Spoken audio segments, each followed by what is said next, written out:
கர்த்தருடைய பரிசுத்த நாமத்திற்கு ஸ்தோத்திரம் உண்டாவதாக. இந்த 11ஆம் மாதம் 23ஆம் தேதி சனிக்கிழமை காலைவேளையிலே உங்களோடு கூட சத்தியத்தை பேசுவதில் மிக்க மகிழ்ச்சி. அதே யோவான் 16ஆம் அதிகாரம் 13ஆம் வசனத்தை நான் வாசிக்கிறேன். சத்திய ஆவியாகி அவர் வரும்பொழுது சகல சத்தியத்துக்குள்ளும் உங்களை நடத்துவார். அவர் சொல்றார் பாருங்களேன், சத்தியத்துக்குள்ள உங்களை நடத்துவார். அப்போ நடத்துறவரை நாம் அறியணும் இல்லையா? என்னை நடத்துகிறவர் யாரா இருக்கணும்? என்னை விட உயர்ந்தவராய், சிறந்தவராய், எல்லாவற்றையும் அறிந்தவராய் இருக்கிற ஒருத்தர் தான் என்ன நடத்தணும். அதான் நான் விரும்புகிறேன். நீங்கள் விரும்புகிறது அதுதான். ஏன்னா எனக்கு ஈக்குவலாக இருக்கிறவங்க என்னை நடத்த முடியாது. என்னை விட உயர்ந்த சிறந்த நிலையில் இருக்கிறவங்க தான் என்னை நடத்த முடியும். அப்படி பார்க்கும்போது ஆவியானவர் தான் உயர்ந்தவர், உன்னதமானவர். பிதாவுடைய சமூகத்தில் ரகசியங்களை பூரா அறிந்தவர் யார் அப்படின்னு கேட்டாச்சுன்னா ஆவியானவர் தான். ஆனால் ரகசியங்களை வெளிப்படுத்துறது அவர் தான். எப்படி நீ கேட்குறீங்களா? அதாவது 1 கொரிந்தியர் 2ஆம் அதிகாரம் 9-10 எழுதப்பட்டவைகளை கண் காணவில்லை. நல்லா கவனிக்கணும். உங்களுக்கு எழுதப்பட்டது இருக்கு பார்த்தீங்களா, அதை உங்கள் கண் காணலை. இன்னைக்கு நிறைய ஒரு பிரச்சனை என்ன தெரியுமா? காணாததுனால தான் வருத்தம். கண்டான் களி கூர்ந்தான் வேதம் சொல்லுது இல்லையா? ஆபிரகாம் என் நாளை காண ஆசையாக இருந்தான், கண்டான் களி கூர்ந்தான் அப்படின்னு இருக்கு. அப்போ எனக்கு எழுதப்பட்டதை, நமக்கு எழுதப்பட்டதை, உங்களுக்கு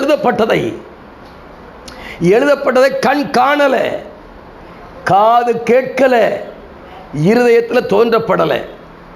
ஆனால் நமக்கோ தேவன் தம்முடைய ஆவியினாலே அவளை வெளிப்படுத்தினார். அப்ப வெளிப்பாடுகள் பூரா யார்கிட்ட இருந்து வருது?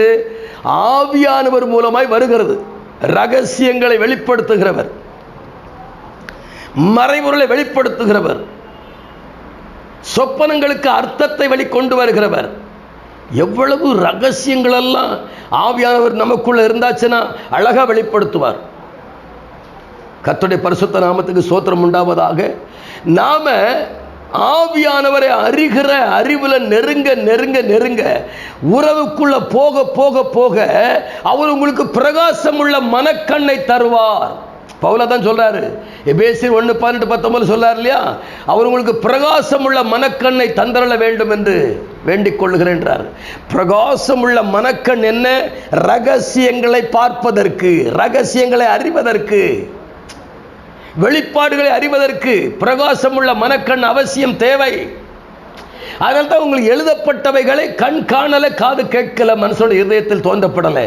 நமக்கு தேவன் தம்முடைய ஆவியினாலே வேலை செய்கிறார், வெளிப்படுத்துகிறார். ஆவியானவர் இல்லாம வெளிப்பாடு இல்லை, ரகசியங்கள் வெளிப்பாடு இல்லை.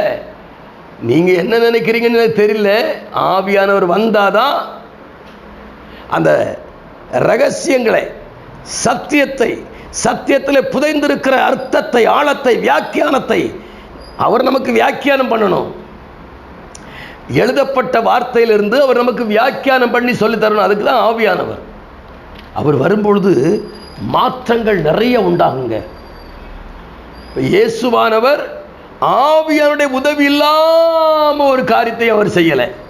ஏன்னா அவர் ஞானஸ்நானம் பெற்ற பிறகு ஆவியானவரால் வனாந்தரத்தை கொண்டு போகப்பட்டார்.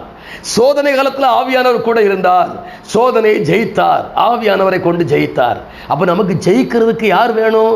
ஆவியானுடைய உதவி வேணும். இயேசுவுக்கே சோத்திரம், ஆவியானுடைய உதவி தேவைப்பட்டிருக்கு.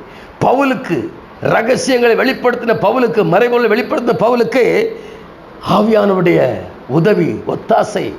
ஏன்னா அவருக்கு பேர் தேற்றரவாளன், துணையாளர். உங்க கூட இருப்பார், துணையா இருப்பார். வருகை பரியந்தமும் ஆவியானவர் உங்களோடு கூட இருப்பாருங்க. உங்களோடு கூட இருந்து அழகா நடத்துவார். இது ஆவியானுடைய காலம் அல்லவா? அதனாலே ஆவியானவர் பிதாவுடைய சித்தத்தை நமக்குள்ளே கொண்டு வருவாருங்க. அது மிக முக்கியமான ஒரு விஷயம். சரிங்களா? அப்போ இப்போ நீங்க அதிகமா வாஞ்சிக்க வேண்டிய ஒரு நபர் யாருன்னு கேட்டால் ஆவியானவர் தான். ஆவியானவர் அதிகமாக தேடுங்க, அதிகமாக நாடுங்க, அவரே பற்றி கொள்ளுங்க, ரகசியங்களை வெளிப்படுத்துவார். நாம் ஜெபிப்போமா? மகா பரிசுத்தமும் கிருபையும் இரக்கமும் நிறைந்த எங்கள் அன்பு பிதாவே, ரகசியங்களை வெளிப்படுத்துகிற தூய ஆவியானவர் எழுதப்பட்ட வேளை கண் காணவில்லை, காது கேட்கவில்லை, மனசோட இருதயத்தில் தோன்றப்படலை. நமக்கோ எனக்கோ உங்களுக்கோ தேவ ஆவியினால் அவர்கள் வெளிப்படுத்தப்பட்டிருக்கிறது. வெளிப்படுத்தப்பட்டவர்களுக்காய் ஸ்தோத்திரம். தேவ கரத்தில் ஒப்புக்கொண்டு ஜெபிக்கிறேன். கேட்கிற ஒருடைய வாழ்க்கையில் மாற்றம் உண்டாவதாக. ஆசீர்வதிங்க. இயேசுவின் நாமத்தில் ஜெபிக்கிற நல்ல பிதாவே. ஆமேன், ஆமேன். God bless you.